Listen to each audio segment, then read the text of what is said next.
As most parents know, screen time is a convenient distraction, but challenging a child's imagination hands-on helps to develop cognitive and other skills. My son would take trash and make things like rocket ships. Reading is another way to challenge a child's mind, as we all know. But my next guest is part of what people call the Great Resignation. She left her job in journalism to tell a different kind of story. Marquette Shepard is the author of My Rainy Day Rocket Ship and What is Light. Kids are encouraged to bring the pages of those books to life. Good morning. Good morning. Thanks for having me. You bet, and welcome. Okay, you live in Washington, D.C. Yes. You arrived in Houston, and what did you discover? That my hair got big. Right. Welcome to Houston. You'll start sneezing in a minute as well. All right, as I mentioned, you were like so many people, like Tracy Jones we saw earlier with Milk Mustache. Yes. When we had the pandemic and we were like home, 24/7, we started to question some things, and you were questioning the kind of time that you were spending with your son and the kind of time he was spending with tech. He was online like so many kids, but he was in kindergarten. Exactly. How many hours a day? Oh my gosh, 6 hours a day. And can you imagine working full time? You're on your screen. You have a kindergartner. They're on their screen. He's on his screen trying to learn. The teacher, the parents, no one has ever done it before. Yeah. And you see things like your child's social skills starting to decline. Only child too, right? An only Yeah. child who has no one else to play with.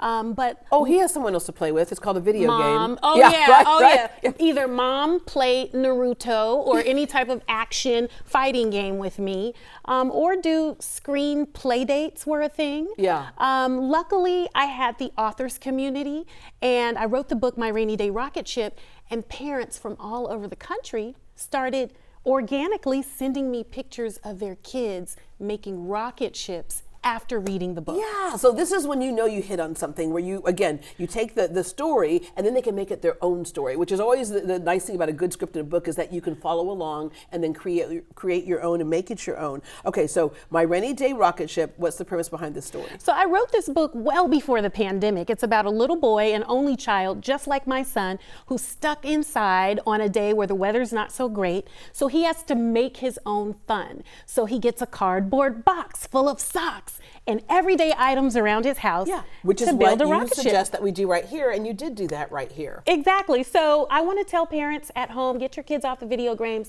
make a rainy day rocket ship. This is a tube that's left over from Christmas wrapping paper, some construction paper and tape. Your kids can also, you can go to an arts and crafts store and get a little paintable rocket ship canvas for less than $5.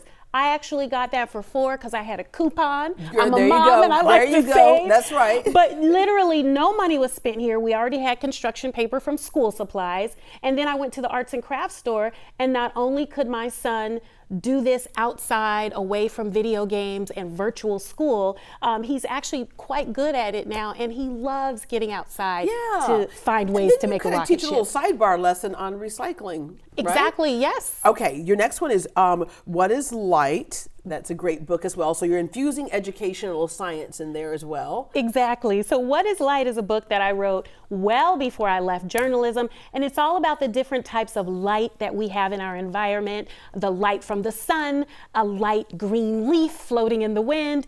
And then that feeling you get when you see a friend, you feel like you're lighting up, you know, when you see them. That's what happens every time I'm like, Denzel Washington keeps calling me. Will not stop. Anyway. Stop, Denzel. Deborah's busy. So here's an activity that I created when I really needed to focus on my son and him coping with the shutdown.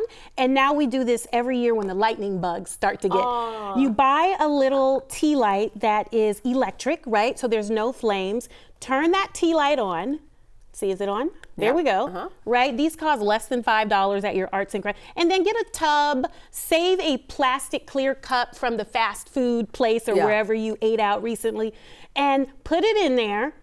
Get a shoelace or some string. I found this string in my husband's toolbox.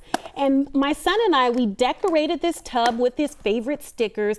And then you go outside at dusk. And you explore, and then there's a little boy in the What is Light book who does the same thing. And if you catch a bug, Kids, let the bug go. Yeah. Be kind to nature. We're not And you squashing keep that bugs. little light right there. Hey, Marquette, we have a couple of seconds left. I just Sure. want to round out with, the pandemic, we saw more mompreneurs come to light than ever before in one given time. Your advice to any mom who's thinking, I really want to change my direction. I really want to do things where I'm in control of my career. Just do it, right? The best feeling in the world is starting a business and watching the public respond to it. I created flashcards when I saw my son didn't have enough diverse worksheets in his virtual school packets. I put those up in April of 2020. They have sold all over the world, Canada, Europe, the Caribbean, 30 states. And it's literally just putting people who I see in my everyday life into the lessons children are already going to learn. Can relate to it. Right, Okay, and of course I picked the ABCs. card C. C is for chocolate. Yes, this is my favorite card. Marquette, thank you so much. Thank you for having me, Deb. All right, you can purchase a signed copy of Marquette's book, My Rainy Day Rocket Ship, at the Kindred Stories bookstore in 3rd Ward. Again, Kindred Stories bookstore, that is in 3rd Ward. And to learn more about Marquette, get her books and see her upcoming projects, go to greatdayhouston.com and we will connect you to her website.